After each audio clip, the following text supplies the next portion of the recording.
Santosh, Consultant Medical Gastroenterology Department. He is professionally skilled in various diagnostic and therapeutic procedures like UGI endoscopy, colonoscopy, sigmoidoscopy, ERCP, EMR, ESD and many. I request Ms.Anu Preethi to take over the session. Thank you, ma'am. Good afternoon to all. Ella fresh air kingla. Okay. Now I am going to discuss about hepatic encephalopathy. Anyone had idea about hepatic encephalopathy? Okay. Now I start my presentation with one case scenario. My patient is Mr. X, 40 years old, came with the complaints of abdomen pain, admitted in the ICU. He is a known case of DCLD with ascites, altered sensorium and jaundice. He is on diuretics, had a history of alcohol consumption. On examination, his GCS was 𝑬𝒏𝒉𝒂𝒏𝒄𝒊𝒏𝒈. Per abdomen examination, he is having ascites. Routine investigations are done. In CBC, it shows increased TC count, decreased platelet count, blood urea and creatinine are increased, ammonia is high, low potassium level and LFT are mild increased. Through the investigation, this patient is diagnosed as HE and treated like hepatic encephalopathy. Anyone know about other causes of encephalopathy? Okay. Let's see about HE mimics. HE mimics na enna? HE மாதிரி இருக்கும் but வந்து அது HE இல்லை. என்னென்ன கண்டிஷன்ஸ்ல எல்லாம் patient வந்து அந்த மாதிரி இருப்பாங்க அப்படின்னா, one is Wernicke encephalopathy, another one is intracranial bleed, then intoxication and neuroinfection. இந்த கண்டிஷன்ஸ் எல்லாமே பேஷண்ட் வந்து ட்ரௌசியாக இருக்க மற்ற சிம்டம்ஸ் எல்லாம் இருக்க சான்சஸ் இருக்குது. அது நம்ம வந்து என்கெஃபலோபதின்னு சொல்லிட்டு ரூல் அவுட் பண்ணக்கூடாது. Then what is HE? Any neuropsychiatric symptoms in patient with liver dysfunction or portosystemic bypass. ஒரு liver dysfunction இருக்க patient or portosystemic bypass பண்ண patientக்கு neuropsychiatric symptoms வர்றது HE ன்னு சொல்லி describe பண்ணுறோம். This symptoms ranging from subclinical alteration of mental status to coma.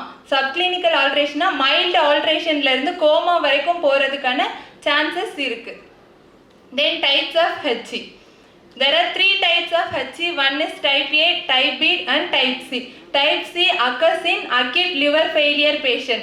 Type B is occur in portosystemic bypass with normal liver. Portosystemic bypass பண்ணி normal liver இருக்க patientக்கு வர்றது type B. Then type C வந்து cirrhosis with portal hypertension இருக்க patientக்கு வர்றது type C hepatic encephalopathy. What is portosystemic bypass? The bypass made between the portal vein and hepatic vein. Precipitating factors. What are the precipitating factors of hepatic encephalopathy?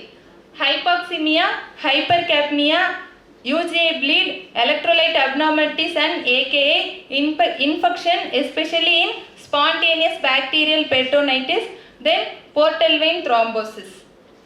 Others are renal failure, overuse of sedative drugs and large volume paracentesis without administering adequate albumin. Classifications of hepatic encephalopathy. We are using West Haven classification for hepatic encephalopathy.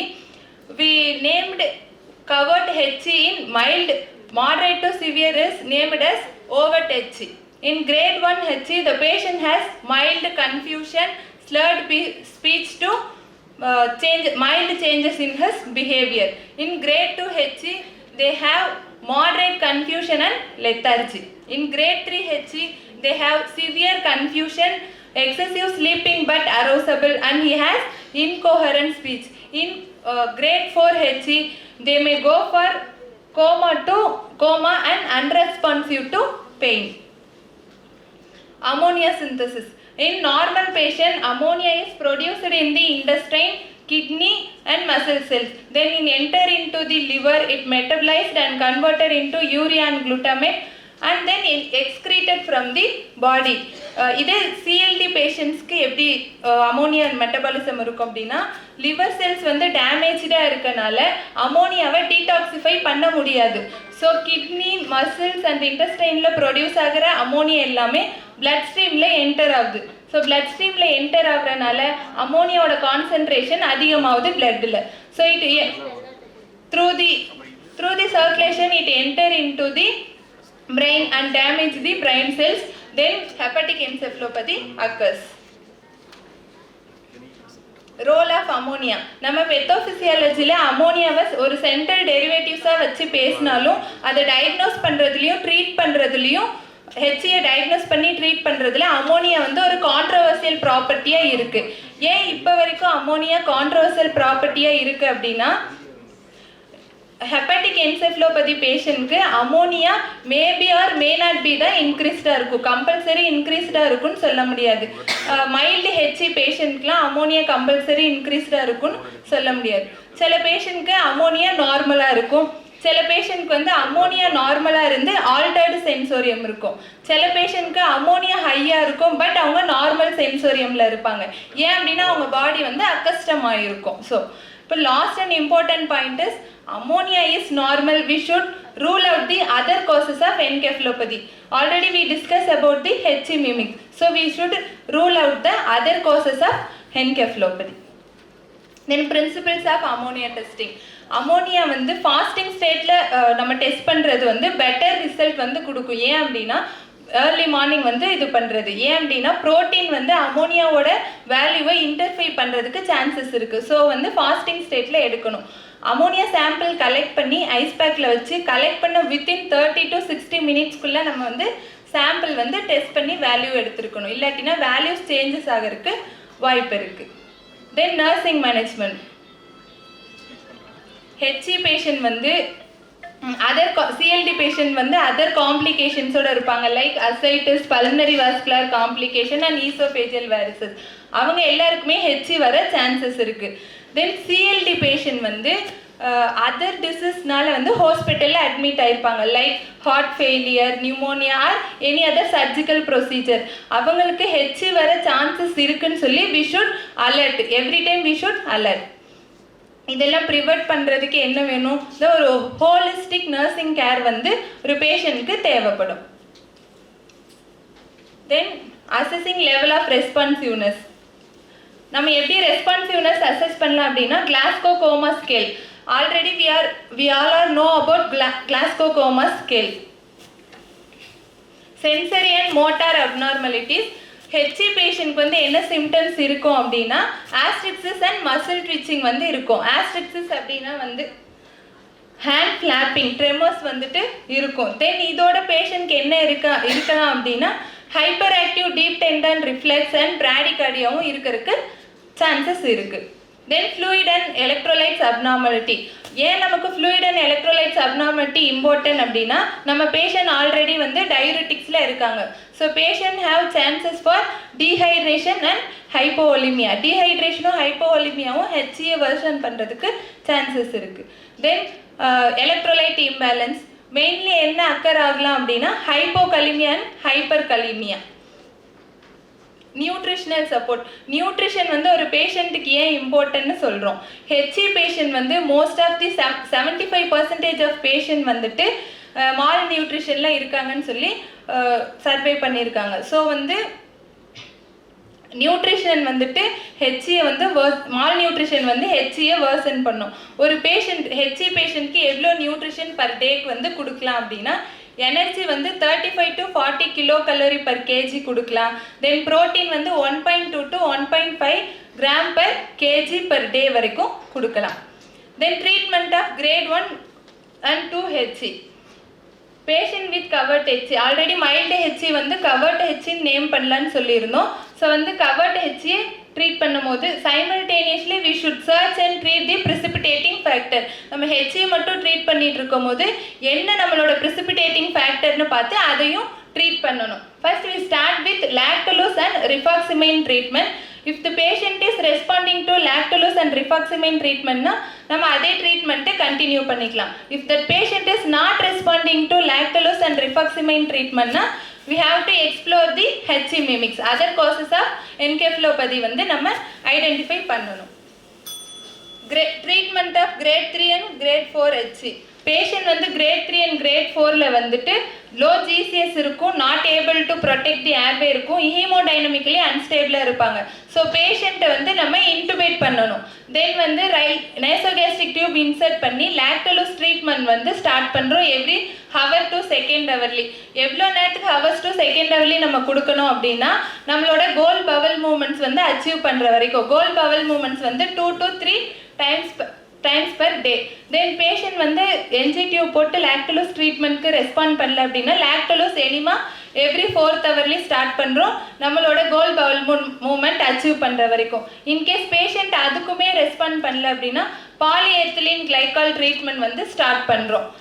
2 grams of PEG in 2 liters of water over 10 hours start பண்ணுறோம். இது improvement இருந்துச்சு அப்படின்னா நம்ம வந்து பேஷண்ட்க்கு mental status வந்து இம்ப்ரூவ்மெண்ட்ல ஆயிடுச்சு அப்படின்னா then we have start the oral lactulose. If that is no response means we have to explore the other causes of encephalopathy. Then drug therapy. We are using 2 drugs mainly.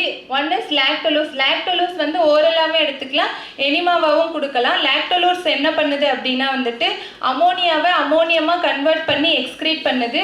Per டேக்கு வந்து 30 to 35 ml per hour கொடுக்குறோம். கொடுத்துட்டு நம்மளோட கோல் Powell moments achieve ஆன உடனே டாக்டர்கிட்ட inform பண்ணிவிட்டு அந்த dose அன்னைக்கான dose வந்து நம்ம வித்ஹோல்ட் பண்ணிக்கலாம். தென் என்னென்ன மானிட்டர் பண்ணணும்னா mental status, whether it is improving or deteriorating, monitor electrolytes, monitor the ammonia and fluid status. Rifaximin வந்து அமோனியா ப்ரொடியூஸ் பண்ணுற பாக்டீரியாவை கில் பண்ணுறது மூலிமா அமோனியாவை ரெடியூஸ் பண்ணுது. இதோட டோஸ் வந்து 550 mg BD to 440 mg TDS. The side effects are peripheral edema, dizziness, fatigue, nausea. என்னென்ன monitor பண்ணணும்னா mental status changes, then any other hyper sensitivity reaction. Other drugs we are used is LOLA, PEG, sodium benzoate and injection thiamine hydrochloride. LOLA 20 gram IV ODI use பண்ணுறோம். Polyethylene glycol 270 gram in 2 liters of water over 10 hours use பண்ணலாம். Sodium benzoate 5 gram BD use பண்ணுறோம். Injection thiamine hydrochloride 500 mg TDSI use பண்ணுறோம். ஏன் thiamine use பண்ணுறோம் அப்படின்னா CLD பேஷண்ட்க்கு thiamine storage capacity வந்து கம்மியாக இருக்கும். So we are using thiamine. இதுக்கு முன்னாடி நம்ம ஆல்கஹால் வித்ட்ராவல் பற்றி பேசணும், இப்போ வந்து HC பற்றி பேசணும். நிறைய HC பேஷண்ட் வந்து ஆல்கஹால் எடுத்துகிட்டு வருவாங்க. ஸோ நம்ம எப்படி டிஃப்ரென்ஷியேட் பண்ணுறது அப்படின்னு சொல்லி பார்க்கலாம். ஹெப்பாட்டிக் என்செஃபலோபதி பேஷண்ட் வந்து mostly hypo active delirium and excessive ஸ்லீப்பிங்கில் இருப்பாங்க. Alcohol withdrawal patient hyper active டெலிரியமில் இருப்பாங்க. HC பேஷண்ட் வந்துட்டு ஆல்கஹால் வந்து ரிமோட் பாஸ்ட், அதாவது லாங் பேக் எகோ ஸ்டாப் பண்ணியிருப்பாங்க. வித்ட்ராவல் பேஷண்ட் வந்துட்டு 5 days within 5 days of admission அந்த மாதிரி ஸ்டாப் பண்ணியிருப்பாங்க. HC patient has prior history of HC and alcohol வந்துட்டு ப்ரியர் வந்து இருக்கும். இவங்களுக்கு ஹேண்ட் ரெமோஸ், HC பேஷண்ட்க்கு ஹேண்ட் ரெமோஸ் மட்டும் இருக்கும். ஆல்கஹால் வித்ட்ராவல் பேஷண்ட்க்கு generalised tremors, hyper tension and tachycardia, ஹாலுசினேஷன்லாம் இருக்கும். HC பேஷண்ட்க்கு மோஸ்ட்லி அமோனியா ஹையாக இருக்கும். ஆல்கஹால் வித்ட்ராவலில் அமோனியா நார்மலாக இருக்கும். Then how to treat the combined alcohol withdrawal and hepatic encephalopathy? Use high dose thiamine, HC management with lactulose, rifaximin and PEG. We should avoid long acting sedatives like diazepam and chlorodiazepoxide. Long acting use பண்ணும்போது patient வந்து செடேஷன்னால ட்ரௌசியாக இருக்காங்களா இல்லை என்கெஃபலோபதினால இருக்காங்களா நம்மளால differentiate பண்ண முடியாது. So long acting வந்து avoid பண்ணுறோம். We may use injection haloperidol and short acting benzodiazepines like lorazepam. Take home points. Treat the precipitating factor. Remember HC mimics. Do not overuse lactulose. Proper electrolyte correction and holistic patient care. Thank you.